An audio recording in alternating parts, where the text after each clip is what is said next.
নমস্কার বন্ধুরা, ইতিহাসের পাতায় চ্যানেলে আপনাদের স্বাগতম। আজ আমরা ইতিহাসের এক সন্ধিক্ষণে দাঁড়িয়ে থাকা এক মহান নেতার ভাবনা এক্সপ্লোর করব। পণ্ডিত জওয়াহরলাল নেহেরু।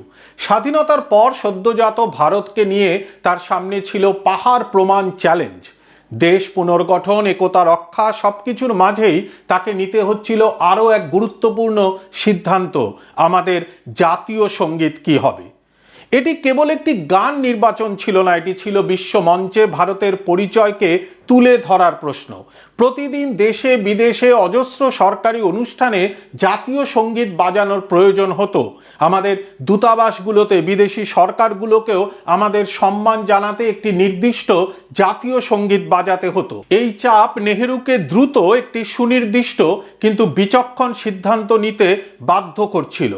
নেহেরুর সামনে দুটি ঐতিহাসিক ও আবেগপ্রবণ বিকল্প ছিল: জনগণ মন এবং বন্দে মাতরম।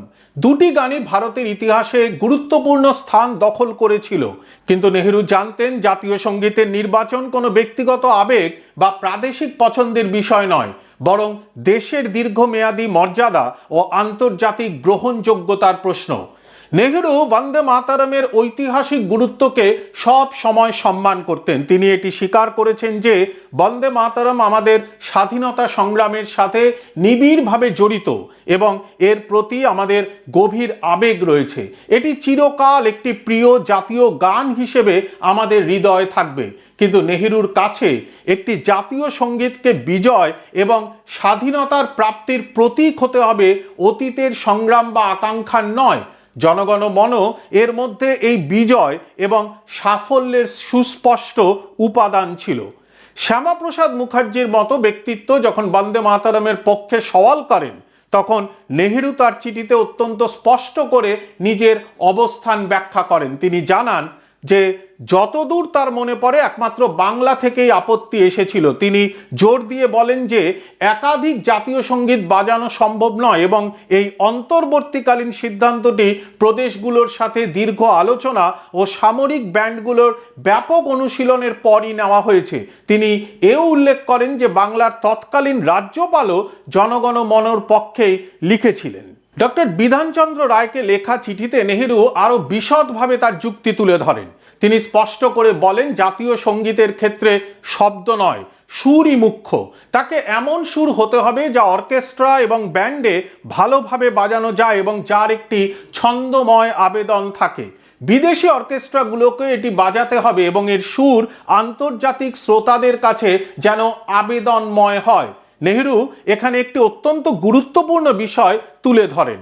বন্দে মাতরম নিয়ে কিছু মুসলমানদের আপত্তি থাকলেও তা তার সিদ্ধান্তে খুব বেশি প্রভাব ফেলেনি। তার কাছে এবং অনেকের কাছেই এটি জাতীয় সঙ্গীত হিসেবে অনুপযোগী ছিল, মূলত এর সুর এবং ভাষার কারণে।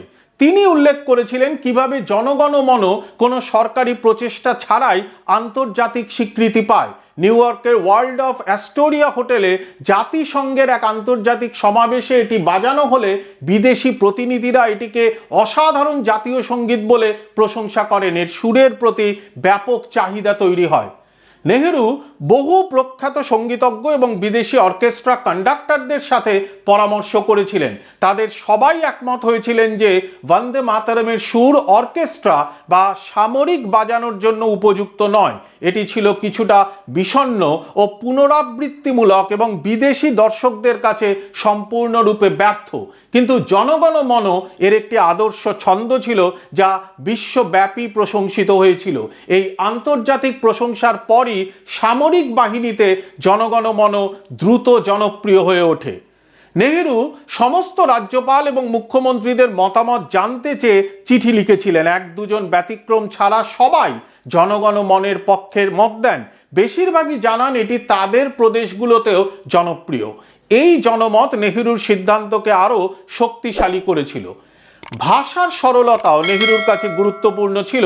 তিনি বিধানচন্দ্র রায়কে লেখা চিঠিতে বলেন যে বন্দে মাতরমের ভাষা বেশিরভাগ মানুষের কাছে দুর্বোধ্য ছিল, এমনকি তা তিনি নিজেও সম্পূর্ণরূপে বুঝতেন না।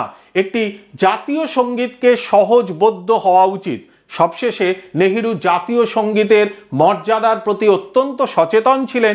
তিনি এটি সস্তা হয়ে যাওয়া উচিত নয় বলে মত দেন এবং বিশেষ ও আনুষ্ঠানিক অনুষ্ঠানেই এটি বাজানোর কথা বলেন।